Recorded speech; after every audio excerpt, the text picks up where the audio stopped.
Hello, everyone, and welcome back, friends, to our course on social entrepreneurship and sustainability. I am delighted to guide you through today's session, that is day 3 of week 3, where we dive into a theme that sits at the heart of every successful enterprise, and we would discuss on real case studies on innovation in social ventures. Today, we shift gears. Today, we go beyond frameworks and definitions. Today, we immerse ourselves in stories of innovation, courage, resilience, and social imagination. Before, social entrepreneurship is not just built in textbook, but it is built in communities. So, in villages, in labs, in auto stands, informal settlements, and in research institutions, in crowded markets, and oftenly in the hearts of ordinary individuals who refuse to accept ordinary solutions. So let's begin our journey into real-world case studies of Indian social ventures, and the exciting thing is the incubators that shape them. So let me take you to the section 1, that who are the social ventures. So in management literature, social ventures are the organization, either for profit, non-profit, or hybrid, that prioritize social mission as the primary value creating outcome. Their performance is evaluated not merely by financial metrics, but by social impact, community outcomes, and ecological value, and also very important, sustainable change. There are 3 foundational characteristics that actually define them. One is mission orientation, which has clear focus on societal change, education, healthcare, livelihood, sanitation, and sustainability. The second characteristics, innovation and sustainability. The venture must identify a novel, viable, scalable solution to a persistent social problem. And third one, hybrid value creation. The social ventures operate at an intersection of markets, public systems, and network communities. Unlike commercial startups whose incentives rely on profit maximization, social venture functions within a complex value of framework that balance the impact, equity, and financial resilience. Now let's translate that into an everyday's language for that matter.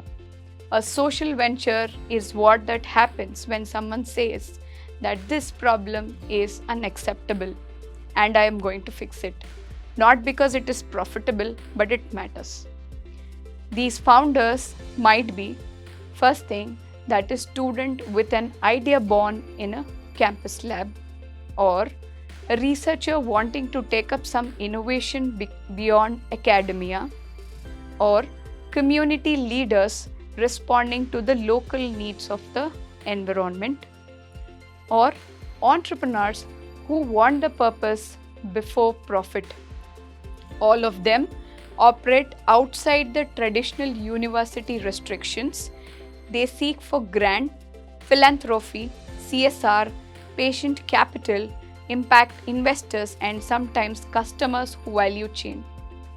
Their profit in many cases seeing a family gain electricity for the first time. Example, a child getting an access of learning, a farmer reducing the losses, or a community begin to breathe a cleaner air.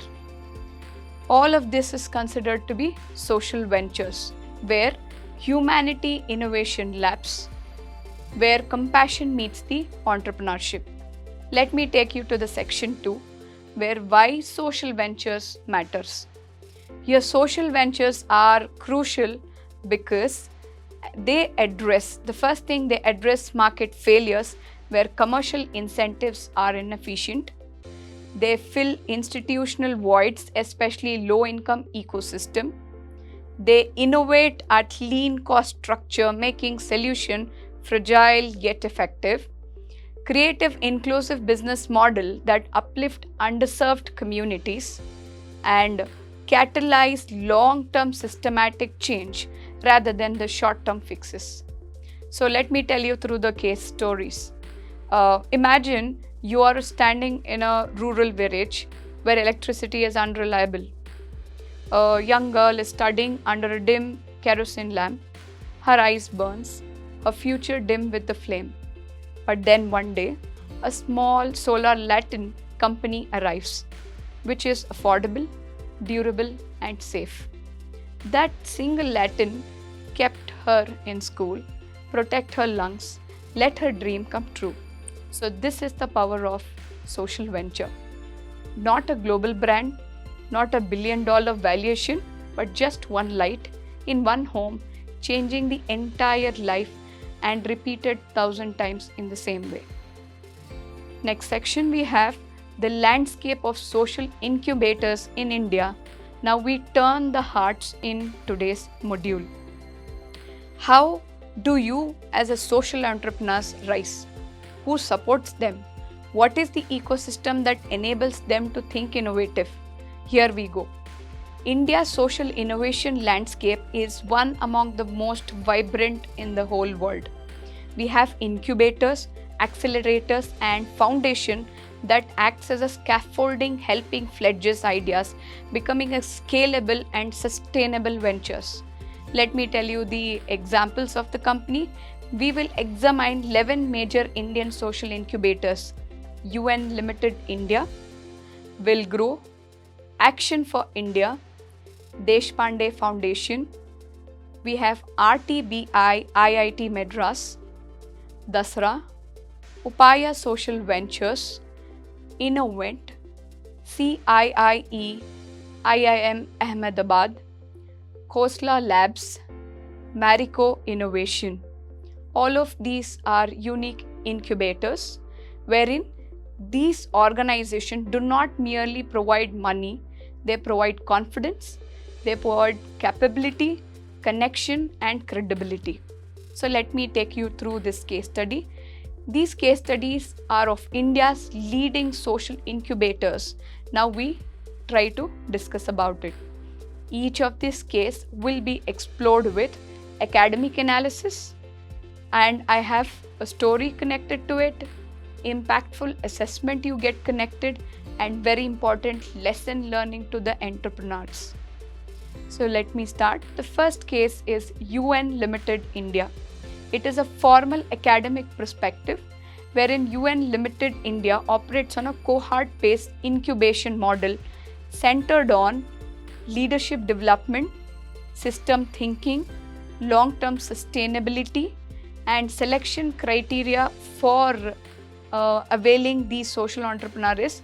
The entrepreneurship execution capacity must be high, potential reach and depth of an impact knowledge, alignment of mission and model, and capacity for scale will be there, with over 12,000 jobs created and 1 million plus lives touched. UN Limited India demonstrate how early stage incubation can significantly enhance social venture survivability and success. Let me put across in this way. UN Limited India pushing to come up with innovative ideas, such as imagine standing in a small room filled with nervousness and excitement. It is a pitch of the day where UN Limited motivated the young innovators. Some just came out of college or to present ideas. Equal opportunities were given for each one of them. Example, a low-cost braille printer, a menstrual hygiene project in rural Maharashtra was developed, a skill development initiatives for trans communities. These are all not polished business plan, but these seems to be dream, raw, real, yet urgent. So UN India Limited doesn't just evaluate your ideas, they cultivate humans. They ask what drives you, why this, why now, and slowly the dream becomes a prototype. The prototype becomes a pilot. The pilot becomes a community solution when a job is created and a family rises, and when a community is served, a society grows, and the UN of India Limited makes people proud. Let me take you to the next case. that is Will Grow. It has academic insight exclusively as one of the India's oldest and most respected social incubators. They specialize in healthcare, agriculture, education, energy, and they emphasize these incubation center approach emphasizes particularly with viability and feasibility, scalability and potential, and depth of an impact, sector specification, mentorship. And we could see there are outcomes from this incubation center where more than 109 innovators, 4,000 jobs, 15 million lives impacted. Let me put across it this in this way. This Will Grow incubation support has given a chance and also out of situation. Say example, imagine a picture, a dusty village road. A small healthcare kiosk sits under a tin of roof. A nurse uses low-cost diagnostic device developed by Will Grow supported innovator. Or a mother brings her child, within few minutes a test is done. No long travel, no expensive equipments. This is an impact. Will Grow is left. Behind this device, it's a young engineers who walked into Will Grow's office with an idea scribbled on the paper. He walked with a mentorship and seed support on a roadmap, where Will Grow doesn't just back the innovation, they back with the innovators, because technology alone doesn't change the world, but yes, people do.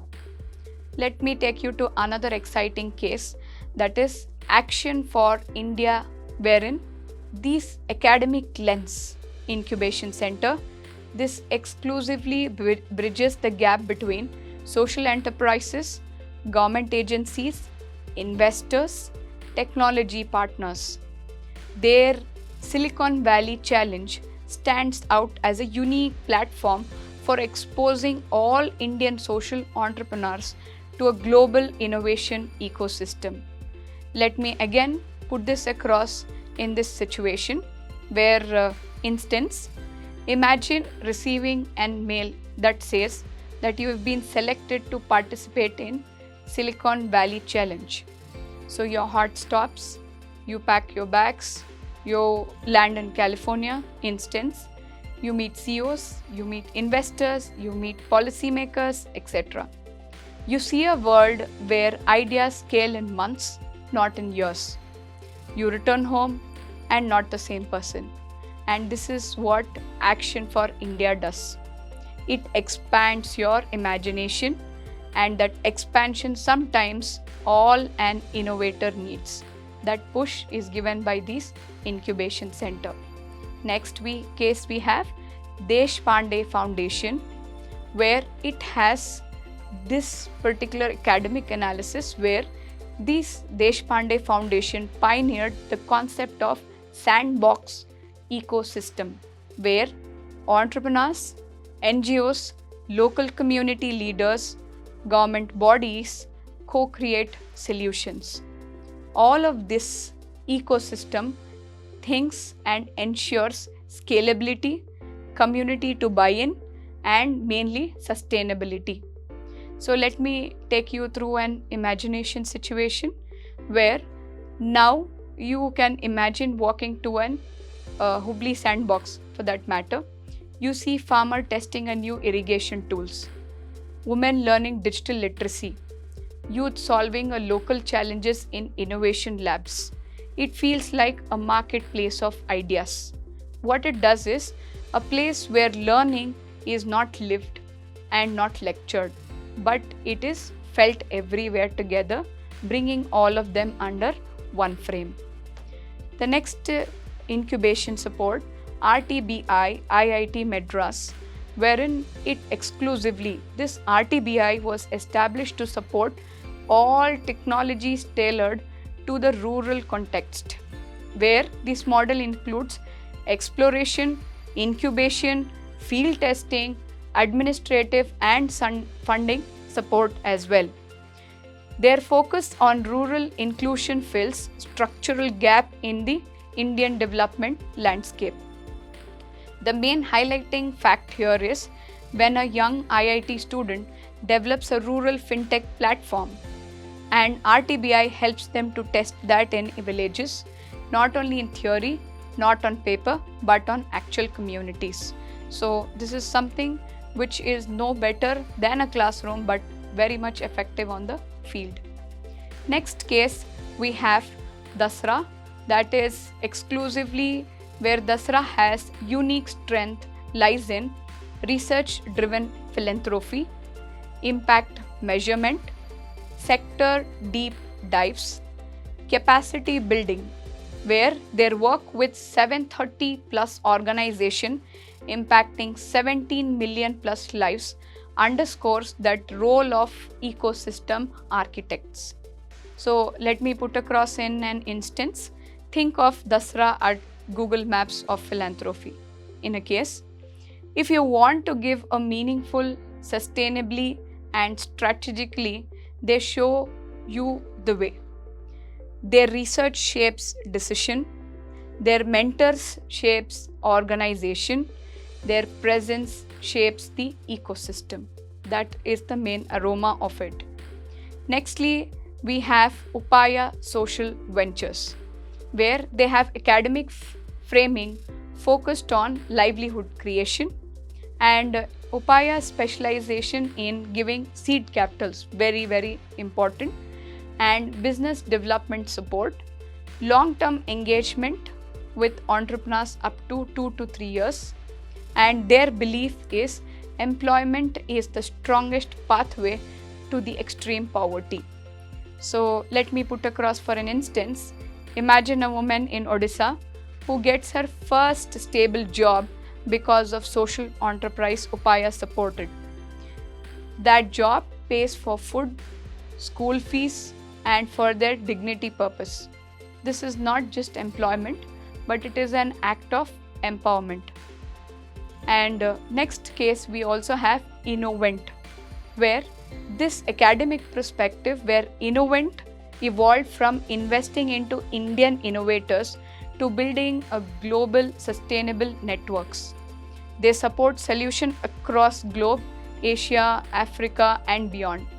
So for an instance, imagine a community in Nepal gaining access to a cleaning cooking fuel, or a startup in Kenya getting support to expand its renewable energy. So this is an impact without borders as this facilitates. The next incubation center, CIIE, which is IIM Ahmedabad, which is exclusively for formal lens. CIIE focuses on incubation, acceleration, funding and excellent mentorship. Their programs such as accelerating and infusing of venture have supported more than 50 plus ventures. So for an instance, let me put across that walking into CIIE feels like walking into a storm of energy, wherein you get a chance, students can pitch their ideas, mentors advising can be done, prototypes being tested, and innovation alive in every corner. The next thing we also have Khosla Lab, wherein this Khosla Lab emphasizes on Aadhaar based solution, financial inclusion, retail efficiency and healthcare innovation. Their project combines the design thinking with large scale policy infrastructure, and this is said to be a process where an auto driver using Aadhaar enabled payments. This kind of infrastructure is a silent revolution of Khosla Lab fuels. Next one we have Marico Innovation Foundation, where it has an academic insight which does not provide specific in funding but provides expert network. You get corporate volunteers, you get strategic problem solving and acceleration. Their focuses lies in renewable energy, livelihood, waste management and health. They are not as check writers, but they are something called change makers behind the scenes, quite persistent and yet catalyst. The next session we have is the Smart City Auto Association, wherein this is a real case study. This is said to be a heart of today's storytelling, a case that blends innovation, leadership, and community behavior of change. So let me start here. The Smart City Online Auto Association of Bhubaneswar represents a unique form of grassroots social innovation led by an NGO, incubator, or a startup founder, but by an ordinary auto driver, Dinbandhu Nayak. The venture demonstrates the behavioral transformation, community mobilization, public perception shift, which is a unique thing here, and civic innovation with autonomous leadership. It shows how this social entrepreneurship need not emerge from elite institutions. It can emerge from the resilience and a moral imagination. For instance, let's travel to Bhubaneswar. It's an early morning. The streets are waking up, vendors arranging fruits, shops lifting shutters, and school buses honking, and the autos are buzzing. Among those autos is a man named Dinabandhu Nayak, an ordinary driver with an extraordinary clarity. He had seen enough fights at auto stands, drunken driving, customer conflicts, police complaints, and lost reputation among a lot of people. He wanted to make a change not for himself alone, but for 50,000 auto drivers across Odisha. It inspired by India's smart city mission, he asked a bold question. If cities can become smart, why can't drivers? And so, in 2015, he gathered 20 drivers, just 20. But revolutions away began small. Word spread, hope spread, membership grew, 10,000 in Bhubaneswar and 50,000 in Odisha. The transformation began with one act of generosity, that is blood donation. He donated, others followed, where 100 drivers every month, 10,000 donations so far. And during COVID, 1,000 drivers stepped forward. Auto drivers became ambulances. Yes, autos. When someone met with an accident, they didn't wait but for the help, but they did. Drivers rushed the injured to the hospitals for free. Lost items were returned, disputes decreased, reputation changed, and imagine a commuter leaving behind the wallet in an auto, normally in an end, but this smart city innovation and association gives a chance to connect them back. And this is not particularly an NGO, not a funded startup, or not an incubated venture, but this is a social entrepreneurship of purest kind, social change born from self-respect, collective identity, and moral innovation. Let me take you to the next section, that is comparative lessons across the cases from case to case in UN Limited India to Auto Drivers Association. What key lessons that we have learnt? First thing, innovation does not need technology, it needs empathy. Second, communities are not beneficiaries, they are co-creators. Third, impact grows when ecosystem enables it. Fourth, leadership can emerge from anywhere, not only from elite institution. Fifth one, scalability is not just numbers, it is a cultural transformation. Next section, I have some reflection. All of you think for a moment. Which stories touched you? Which founder's journey resonated with your values? Wherein, my word of thought here, social entrepreneurship is a mirror. It reflects who you are, what we care about, and what future we imagine as possible. So here it is, today's session, a reminder that is for all. that is, innovation is not the privilege of few, it is a responsibility of many. Every individual, every community, every village, every city holds within the seed of change. So, as you leave this lecture, I hope you carry you with lot of knowledge and inspiration, because someday someone somewhere may be waiting for the solution that you can imagine. So, in our next session, we will explore the mechanics of designing a scalable impact models. Until then, stay reflective, stay curious, and stay importantly committed to create value that matters. Thank you.